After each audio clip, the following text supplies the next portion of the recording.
ఇప్పుడు నేను గోంగూర పచ్చడి చేసి చూపించబోతున్నాను. దానికోసం గోంగూర బాగా కడిగి ఇట్లా నీళ్ళన్నీ ఒడిసిపోయిన దాకా పెట్టుకున్నాను. నీళ్ళన్నీ వంచేసేసుకోవాలి దీంట్లో, ఆకులో నీళ్లు లేకుండా. తర్వాత పచ్చిమిరపకాయలు కడిగి శుభ్రంగా కడిగి స్టవ్ ఆన్ చేసుకుని ఒక పాత్రలో పెట్టుకొని వేయించుకుంటున్నాను. దీంట్లో ముందు నీళ్ళన్నీ ఎగిరిపోయే వరకు గేట్తో కొంచెం కలిపి నీళ్లు ఎగిరిపోయిన తర్వాత నూనె వేసుకోవాలి. నీళ్ళల్లో ఉన్నప్పుడే నూనె వేస్తే అది చిరచని ఎగిరి మీద పడతా ఉంటాయి. పచ్చిమిరపకాయలు తుంచి కూడా వేసుకోవచ్చు, నేను అట్లాగే వేసి వేయించేస్తున్నాను. ఇప్పుడు ఒక గెరిటి నూనె వేసుకొని పచ్చిమిరపకాయలు బాగా వేయించుకోవాలి. పచ్చిమిరపకాయలు వేగేటప్పుడు కొంచెం జాగ్రత్తగా వేయించుకోండి.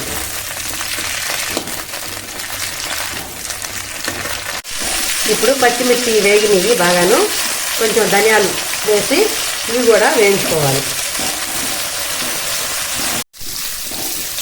వేగిపోయినవి ధనియాలు కూడా బాగా ఇట్లా దోరగా వేగే వరకు వేయించుకోవాలి. ఇంకా స్టవ్ ఆఫ్ చేసేయాలి. పచ్చిమిర్చి అన్ని ఇట్లా వేరే ప్లేట్లోకి తీసేసుకొని ఆ పెనంలోనే గోంగూర వేసుకోవాలి. ఈ విధంగా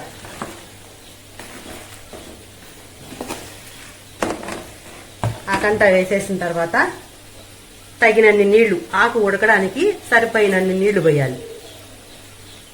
ఇది కొంచెం ముదురాకు కాబట్టి కొంచెం ఎక్కువ పోస్తున్నాను నీళ్లు నేను. ఆకు బాగా నీళ్ళల్లో ఉడకనివ్వాలి. ఆకును ఈ విధంగా కలుపుకోవాలి. అడుగు నుంచి ఆకు తిరగేసుకోవాలి. అడుగున ఉడుకుతుంది ఆకు, పైన ఉడకదు. ఇట్లా తిరగేసుకుంటే ఆకంతా బాగా ఉడికిపోతుంది.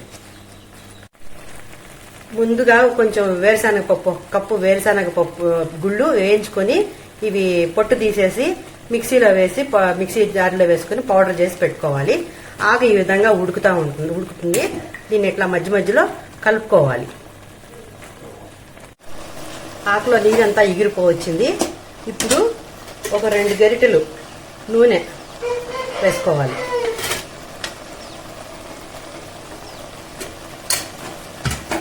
కొంచెం సేపు ఇట్లా నూనెలో ఆకు వేయించుకోవాలి.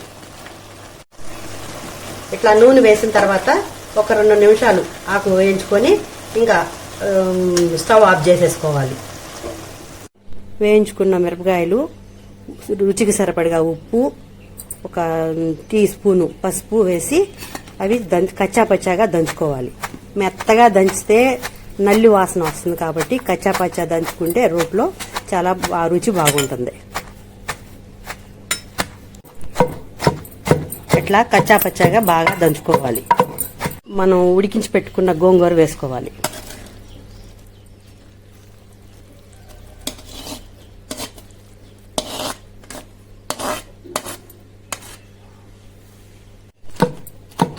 నిదానంగా దంచు చందన, అది నీళ్లు ఎగిరి మొహం దాంట్లో కొంచెం నీరు ఉంది కదా గోంగూరలో, అది ఎగిరి కంట్లో పడుతుంది.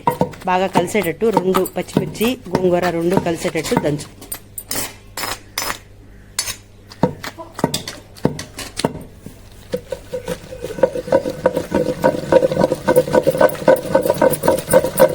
ఇప్పుడు ఇందాక మనం వేయించి పొడి చేసి పెట్టుకున్న వేరుశనగ పప్పుల పొడి, ఉప్పు కూడా సరి చూసుకొని రుచికి సరిపడగా ఉప్పు వేసేసుకోవాలి. ముందాక వేసిన ఉప్పు సరిపోలేదు మాకు, అందుకని మళ్ళీ 1 స్పూన్ ఉప్పు వేస్తున్నాము. ఇప్పుడు ఇదంతా బాగా కలిసేటట్లు దంచుకోవాలి.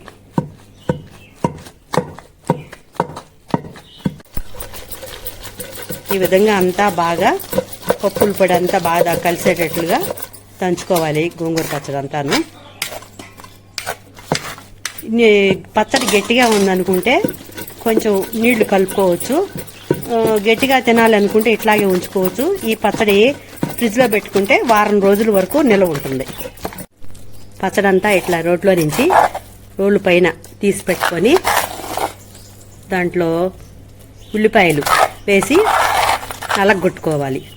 ఆ పచ్చడిలోనే వేసి నలగొడితే ఉల్లిపాయలు నలగో కాబట్టి అట్లా పచ్చడి పక్కకు తీసుకొని ఉల్లిపాయలు మనకు ఎన్ని కావాలనుకుంటాం అన్ని ఉల్లిపాయలు, మెత్తగా కాదు ముక్కలు ముక్కలుగా ఉండేటట్లుగా నలగొట్టుకొని పచ్చడిలో కలిపేసుకోవాలి. ఇట్లా మనకి మన ఇష్టం, ఉల్లిపాయలు ఎన్నైనా వేసుకోవచ్చు. గోంగూర పచ్చడిలో ఈ ఉల్లిపాయే చాలా టేస్ట్గా ఉంటుంది. మేము మీడియం సైజు ఒక 5 ఉల్లిపాయల దాకా వేసాము. ఇప్పుడు పచ్చడి అంతా ఉల్లిపాయ నలిగినాక, నలగడం అంటే ముక్కలు ముక్కలుగానే ఉండాలి, ఉల్లిపాయ ఎక్కువ నలగకూడదు. అట్లా ఉంటేనే టేస్ట్ చాలా బాగుంటుంది. ఇప్పుడు మొత్తం అంతా పచ్చడిలో ఆ ఉల్లిపాయ అంతా కలిసిపోయేటట్లుగా కలిపేసుకొని పక్కకు తీసుకోవడమే.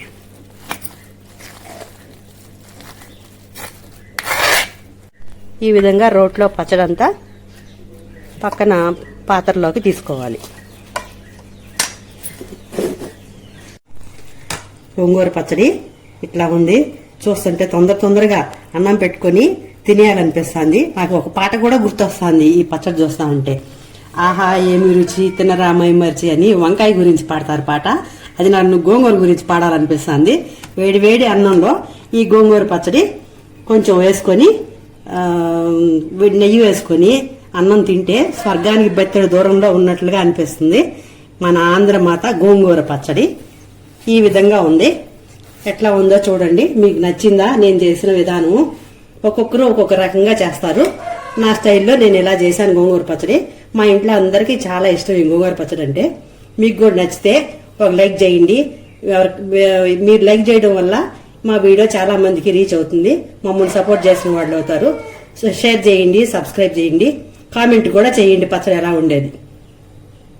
ఈ పచ్చడిలో వేరుశెనగ పప్పు స్కిప్ చేసి మిగిలినంతా యాజ్ ఇట్ ఈస్ గా అట్లాగే చేసుకోవచ్చు.